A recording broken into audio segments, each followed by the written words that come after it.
दोस्तों, art and culture की इस सीरीज में भारत की भाषाएं, साहित्य, धर्म तथा दर्शन से जुड़ा हुआ यह हमारा 7वां वीडियो है। और हम चलते हैं अब इसके आगे वाले प्रश्न पर। 61 प्रश्न संख्या 61। इसके पीछे 60 प्रश्न को हम डिस्कस कर चुके हैं, आप जाकर के इस वीडियो में देख सकते हैं। दक्षिण भारत की भक्ति परंपरा के अनुसार अलवार थे, यह विष्णु के भक्त थे। आप इसका आंसर जानते होंगे क्योंकि बहुत ही सिंपल प्रश्न है। हालांकि सिंपल कहना इतना आसान नहीं है, क्योंकि मैं बताती हूँ इसके एक्सप्लेनेशन के अनुसार क्यों आसान नहीं है। 6वीं शताब्दी में तमिलनाडु में शुरू हुए भक्ति आंदोलन के शुरुआती भक्त या उनके भक्तों को अलवार एवं नैनार कहा गया। और जो अलवार थे वो विष्णु भक्त थे, जबकि नैनार शिव भक्त थे। अब कथन ऐसे से कर देता है, कभी नैनार को विष्णु भक्त बता देता है, कभी अलवार को शिव भक्त बता देता है कथन में, और हमारा प्रश्न गलत हो जाता है। इसलिए आपको ये याद कैसे रखना है, आप हमेशा शिव जी को जब भी देखते हैं, शिव जी के तीसरे नयन आपको याद ही रहते होंगे, शिव के नयन। इसलिए नयनवार को हमेशा शिव भक्त से ही याद रखिएगा और अलवार को विष्णु भक्त से। वे अपने देवताओं की प्रशंसा में तमिल में भजन गायन करते हुए एक जगह से दूसरी जगह यात्रा करते थे। यात्रा के दौरान अलवार और नयनारों ने अपने चुनिंदा देवताओं के निवास स्थल के रूप में कुछ मंदिरों की पहचान की। बाद में इन पवित्र स्थानों पर बड़े मंदिर बनाए गए। वे ब्राह्मणों से लेकर कारीगरों तथा किसानों, यहाँ तक कि अछूत जातियों जैसे विभिन्न सामाजिक पृष्ठभूमि से आते थे। उन्होंने जाति व्यवस्था और ब्राह्मणों के प्रभुत्व के विरुद्ध भी विरोध प्रदर्शन की शुरुआत की। किन्होंने? अलवार एवं नयनार ने। कभी कभी ये भी याद कर लेना चाहिए, नहीं क्या होता है कि हम किस सेंटेंस के बारे में पढ़ रहे हैं, अंत में जाते जाते सेंटेंस ही गायब हो जाता है। अब चलते हैं अपने अगले प्रश्न पर। निम्नलिखित कथनों पर विचार कीजिए। विनय पिटक में बुद्ध की शिक्षाएं शामिल है। आप समझ गए होंगे सही है गलत, आप सोचिए फिर मैं बताती हूँ। सुत्त पिटक में उन लोगों के लिए नियम और विनियम शामिल हैं जो संघ में शामिल होते थे। तो यह दोनों कथन एक दूसरे का अपोजिट है। विनय पिटक नियम और विनियम से संबंधित है, जबकि सुत्त पिटक बुद्ध की शिक्षा से। फिलहाल आप इसकी व्याख्या भी देख सकते हैं। गौतम बुद्ध का जन्म कपिलवस्तु के पास नेपाल के लुम्बिनी में शाक क्षत्रिय परिवार में 567 ईसा पूर्व में हुआ था। उन्होंने केवल मौखिक रूप से यानी चर्चा और वाद विवाद के माध्यम से ही उपदेश दिए। उनकी किसी भी शिक्षा को उनके जीवन काल में लिखा नहीं गया था। उनकी मृत्यु के बाद उनकी शिक्षाओं को वैशाली में उनके शिष्यों, श्रेष्ठ या वरिष्ठ भिक्षुओं की परिषद के द्वारा संकलित किया गया। इन संकलनों को त्रिपिटक के रूप में जाना जाता है, जिसका शाब्दिक अर्थ 3 पिटारियां हैं। इसमें से विभिन्न प्रकार के ग्रंथों को संकलित किया गया। इन्हें पहले मौखिक रूप से प्रेषित किया गया और फिर इन्हें विस्तार से विषय वस्तु के अनुसार लिखा और वर्गीकृत किया गया। विनय पिटक में यह स्टेटमेंट बहुत इंपॉर्टेंट है, इसलिए आप अच्छे से सुनिए। विनय पिटक में उन लोगों के लिए नियम और विनियम शामिल थे जो संघ या मठ संप्रदाय में शामिल हो गए थे। बुद्ध द्वारा दी गई शिक्षाओं को सुत्त पिटक में शामिल किया गया और अभिधम्म पिटक दार्शनिक मामलों को संदर्भित करता है। प्रत्येक पिटक उनके द्वारा दिए गए विभिन्न ज्ञान को दर्शाता है। अब चलते हैं अपने अगले प्रश्न पर। हिंद यूनानी शासन के संदर्भ में निम्नलिखित कथनों में से कौन से कथन सही हैं? आपको 3 कथन दिया है, बताना हिंद यूनानी शासन के संदर्भ में सही कौन सा है। भारत के उत्तर पश्चिम सीमा क्षेत्र में हेलेनिस्टिक कला की शुरुआत यूनानियों से की गई। हिंद यूनानी शासन से भी पहले भारत में सोने के सिक्के सर्वप्रथम कुषाणों ने जारी किए। मिलिंद पन्हो, बौद्ध भिक्षु नागसेन और यूनानी सम्राट मिलिंद के बीच हुआ प्रश्नोत्तर वार्तालाप है। तो आप समझ गए होंगे, इसका आंसर हो जाएगा बी। 1 और 3 सही है, जबकि 2 गलत है। क्यों गलत है? हिंद यूनानी शासन ने भी उन्हीं के ही समय काल से सोने के सिक्के जारी किए गए और कुषाणों के समय में उसका प्रचार प्रसार ज़्यादातर बढ़ा दिया गया था। फिर भी आप इसकी व्याख्या देख के और भी अच्छे से क्लियर कर सकते हैं। मिलिंद हिंद यूनानी शासकों में सबसे प्रसिद्ध शासक था। पंजाब में साकल, आधुनिक सियालकोट उसकी राजधानी थी। उसने गंगा यमुना दोआब क्षेत्र पर हमला भी किया। नागसेन, जिसे नागार्जुन के नाम से भी जाना जाता है, उससे प्रभावित होकर उसने बौद्ध धर्म अपना लिया था। मिलिंद ने नागसेन से बौद्ध धर्म से जुड़े अनेक प्रश्न पूछे। इन्हीं प्रश्न व उत्तरों का संकलन एक पुस्तक में किया गया है, जो मिलिंद पन्नों या मिलिंद के प्रश्न के रूप में भी जाना जाता है। अब दूसरा कथन आपका, यूनानियों द्वारा वृहत यात्रा में जारी किए गए सिक्कों के कारण भारत में हिंद यूनानी शासन महत्वपूर्ण माना जाता है। हिंद यूनानी शासक ऐसे पहले शासक थे जिन्होंने ऐसे सिक्के जारी किए जो एक शासक विशेष के संबंधित थे।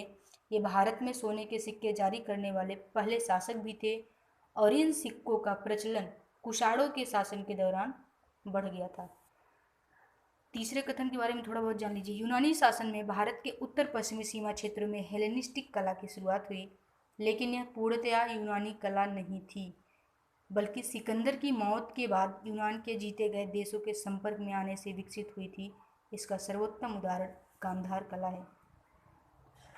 प्रश्न संख्या 64, प्राचीन भारत में अवदान के संदर्भ में निम्नलिखित कथनों में से कौन सा कथन सही है? ये महायान बौद्ध धर्म के जीवन चरित्र और शिक्षाओं पर लिखे गए ग्रंथ हैं। महावस्तु और दिव्योदान इस विधा के महत्वपूर्ण ग्रंथ हैं। यह आपका दोनों ही कथन सही है, आंसर हो जाएगा सी। लेकिन यहाँ एक चीज़ बताना ये ज़रूरी है कि जब भी आप बौद्ध के बारे में कुछ भी पढ़ रहे हैं तो वहाँ जब कोई ऐसी अवधारणा हो जहाँ हीनयान या महायान के संदर्भ में हो, तो आप वहाँ रुक के बहुत अच्छे से पढ़ सकते हैं, क्योंकि अक्सर उसी तरह का प्रश्न बना करके अपने आंसर को गलत कराने का प्रयास किया जाता है। तो इसलिए फिर भी व्याख्या देखी है, आप देख लीजिए। महायान बौद्ध धर्म के विकसित होने से अनेक अवदानों की रचना हुई। अवदान बौद्ध धर्म के जीवन चरित्र और शिक्षाओं से संबंधित ग्रंथ है। इनमें से अधिकांश ग्रंथ बौद्धों द्वारा परिनिष्ठित संस्कृत में लिखे गए हैं, जिसका एकमात्र उद्देश्य महायान बौद्ध धर्म की शिक्षाओं का प्रसार था। मैं आपको इसके पहले क्यों बता रही थी, क्योंकि यही अगर स्टेटमेंट बना देता अवदान का उद्देश्य हीनयान बौद्ध धर्म की शिक्षाओं का प्रसार था। अब तो आप समझ गए होंगे, यार ये तो हम पढ़े हैं, अब फिर क्या करेंगे? आप महायान न देखकर हीनयान देखेंगे, फिर भी आप सही टिक करके आगे बढ़ जाएंगे और आपका आंसर हो जाएगा गलत। जहाँ 2 नंबर मिलना चाहिए वहीं 0.66 नंबर आप दान कर देंगे। इसलिए आप इसको बहुत ध्यान से पढ़ेंगे। इस शैली के महत्वपूर्ण ग्रंथ महावस्तु और दिव्यावदान है।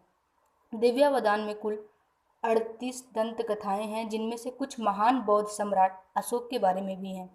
महावस्तु सबसे बड़ा और प्रसिद्ध ग्रंथ है। इसमें बुद्ध का पूर्व जीवन और उनके जीवन की चमत्कारी घटनाएं शामिल हैं। अब चलते हैं अपने अगले प्रश्न पर। प्राचीन भारत में भाषा और साहित्य के संदर्भ में निम्नलिखित कथनों में से कौन से कथन सही हैं? आपको बताना, कुषाण काल में यूनानी, प्राकृत और संस्कृत भाषाएं प्रचलन में थी। यह कथन सही है। दूसरा, रुद्रदामन का जूनागढ़ शिलालेख काव्यात्मक शैली में लिखा गया था। यह भी कथन आपका सही है। तीसरा, बुद्ध की जीवनी बुद्ध चरित प्राकृत भाषा में लिखी गई थी। यह कथन गलत है, क्योंकि यह संस्कृत भाषा में लिखी गई थी, ना कि प्राकृत भाषा में। आप इसका डिटेल्स देख सकते हैं। प्राचीन भारत में भाषा व साहित्य। कुषाण इस बात से भली भांति परिचित थे कि लोगों ने अपने अपने अधिराज्य में कई लिपियों और भाषाओं का प्रयोग किया, इसलिए उन्होंने अपने शिलालेख और सिक्के यूनानी, खरोष्टी और ब्राह्मी लिपि में जारी किए। इसी तरह इन्होंने यूनानी, प्राकृत और संस्कृत प्रभावित प्राकृत और अपने शासनकाल के अंत में शुद्ध संस्कृत का प्रयोग किया। इस तरह शासकों ने 3 लिपियों और 4 भाषाओं को मान्यता प्रदान की और कुषाण काल के सिक्के और शिलालेख उस कालखंड की भाषाओं और लिपियों की परस्पर सहभागिता और सह अस्तित्व की गवाही देते हैं। कुषाणों के संवाद करने के तरीके हमें उस समय की साक्षरता की स्थिति से भी अवगत कराते हैं। मौर्यों और सातवाहन राजवंशों ने प्राकृत भाषा को संरक्षण दिया। कुछ मध्य एशियाई राजकुमारों ने संस्कृत साहित्य को बढ़ावा दिया, इसका प्रचार प्रसार किया। काव्य शैली प्रयोग के प्रथम प्रमाण लगभग 150 ईस्वी में काठियावाड़ के जूनागढ़ शिलालेख में मिलते हैं। उसके बाद से शिलालेख विशुद्ध संस्कृत में लिखे जाने लगे। हालांकि शिलालेखों में प्राकृत भाषा का प्रयोग 4वीं शताब्दी और उसके बाद तक जारी रहा। अश्वघोष ने कुषाणों के आश्रय का पूर्ण लाभ उठाया। उसने बुद्ध की जीवनी, बुद्ध चरित लिखी, जो संस्कृत काव्य का एक उत्कृष्ट उदाहरण है। अब चलते हैं अपने अगले प्रश्न पर। प्राचीन भारत के सांख्य दर्शन के संदर्भ में निम्नलिखित कथनों में से कौन सा सही है? 3 कथन दिया है सांख्य दर्शन के बारे में। इसके पहले वाला वीडियो यदि आप सुने होंगे तो जो 6 आस्तिक दर्शन हैं उनके बारे में हम बहुत डिटेल से एक्सप्लेनेशन कर चुके हैं। उसके अनुसार पे आप इस प्रश्न का आंसर खुद ही दे सकते हैं। सांख्य दर्शन के अनुसार, इनके अनुसार मतलब सांख्य दर्शन के अनुसार, सृष्टि अपनी रचना और विकास के लिए ईश्वर से अधिक प्रकृति के प्रति अनुग्रहित है। यह कथन सही है। इसने इस सिद्धांत का प्रतिपादन किया कि सभी भौतिक वस्तुओं का निर्माण परमाणु से हुआ है। भौतिक वस्तु और परमाणु, इनका संबंध वैशेषिक से है, ना कि सांख्य से। ये कथन गलत हो जाता है। यह आध्यात्मिक अस्तित्व में विश्वास नहीं करता है। यह कथन आपका, आप बताइए, सोचिए, सही होगा या गलत?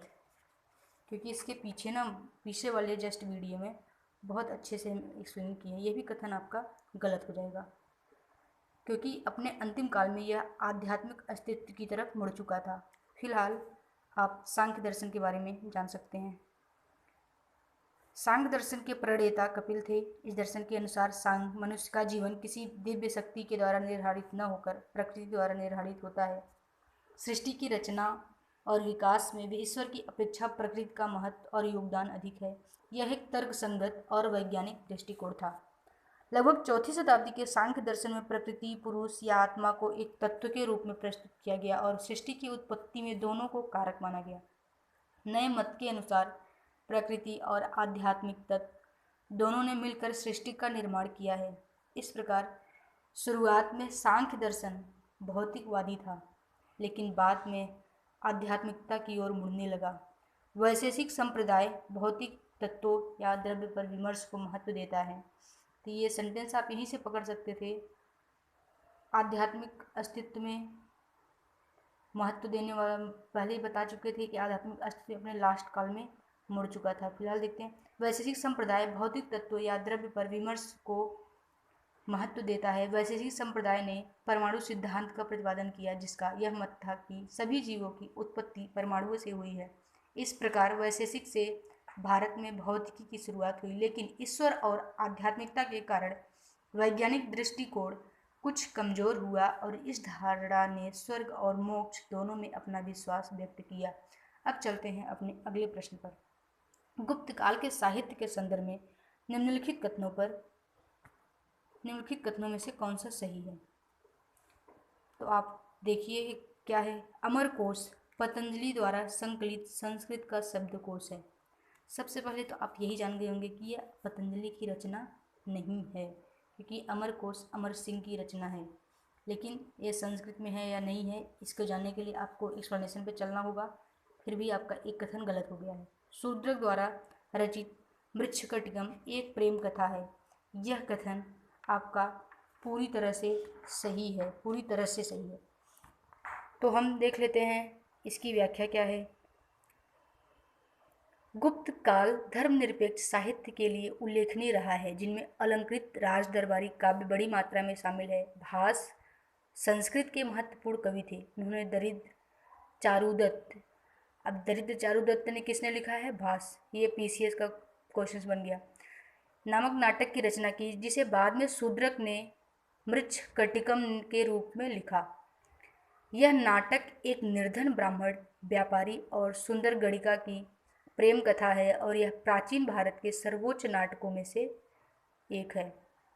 गुप्त काल में रचे गए जो साहित्य की 2 अहम विशेषताएं हैं। पहली यह कि इनमें सभी रचनाएं सुखांत रचनाएं हैं। अब आप सोचते हैं सुखांत रचनाएं क्या होती हैं? मतलब कोई भी रचना हो जिसका अंत हमेशा सुख से हो। जैसे आप बॉलीवुड की फिल्में देखते होंगे, जब खलनायक के द्वारा नायक और नायिका की शादी करवा दी जाती है तो वो सुखांत घटना हो जाता है, हालांकि उसके बाद भले ढेर सारे दुख शुरू हो जाएं। फिलहाल चलते हैं आगे। इनमें कोई भी दुखांत रचनाएं नहीं पाई जाती हैं। दूसरी यह, इसके पात्रों में उच्च जाति और निम्न जाति के लोग समान भाषा नहीं बोलते थे। तो ये दो इनकी बहुत ही विशेषताएं हैं गुप्त काल के साहित्य की। इन नाटकों की स्त्रियां और शूद्र पात्र प्राकृतिक बोलते थे, प्राकृत भाषा बोलते थे, जबकि उच्च वर्ग के लोग संस्कृत बोला करते थे। गुप्त काल में पाणिनि और पतंजलि के कार्यों पर आधारित संस्कृत व्याकरण का भी विकास हुआ।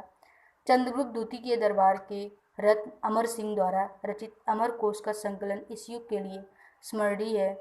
पारंपरिक तरीके से संस्कृत सीखने वाले विद्यार्थी इस शब्दकोश को कंठस्थ कर लिया करते थे।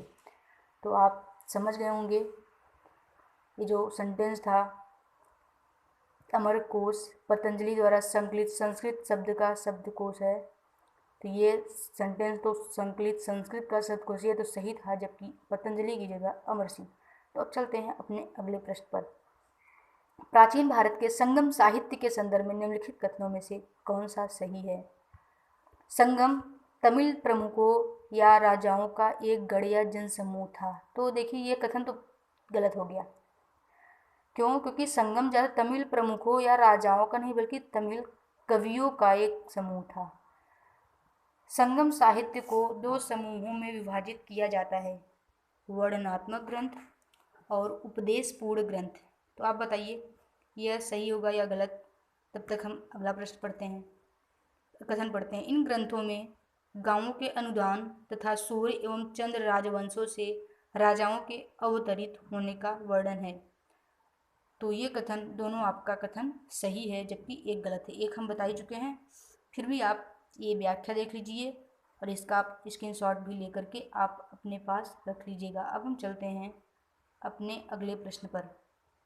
और आज की इस वीडियो के नहीं अभी इसके बाद एक और भी है। प्राचीन भारत में तमिल साहित्य के संदर्भ में निम्नलिखित कथनों में से कौन सा सही है? इसमें से तोल्कापियम व्याकरण और काव्यशास्त्र से संबंधित है, तिरुकुरल दर्शन से संबंधित है। तो आप बता सकते हैं कि ये दोनों ही कथन सही है। अब इसके बारे में कुछ ज़्यादा बताना नहीं है, ये व्याख्या है इसका। आप बढ़िया से इसका स्क्रीनशॉट ले लीजिए, आप इसे एक दो बार पढ़ भी लीजिएगा। अब हम चलते हैं आज के आखिरी प्रश्न पर। कर्नाटक के बसदी संबंधित हैं। तो ये जब भी कर्नाटक के बसदी, तो ये जैन मठ केंद्रों से संबंधित है। आप जान जाइए इसकी व्याख्या थोड़ा सा इनके बारे में। जैनों को दो संप्रदायों में विभाजित किया गया था। दक्षिणी लोगों को दिगंबर कहा जाता था और मगध के लोगों को श्वेतांबर। लेकिन कर्नाटक में जैन धर्म के प्रसार के लिखित साक्ष्य 3री शताब्दी ईस्वी से पूर्व के नहीं मिलते हैं। बाद की शताब्दियों में, विशेष रूप से 5वीं शताब्दी के बाद, कई जैन मठ प्रतिष्ठान, जिन्हें बसदी कहा जाता था, कर्नाटक में उभरे तथा उन्हें राजाओं द्वारा समर्थन एवं जमीन प्रदान की गई है। तो आपको सुनने के लिए इतने धैर्यपूर्वक हृदय से बहुत बहुत धन्यवाद। आप अगली वीडियो का इंतज़ार कीजिए।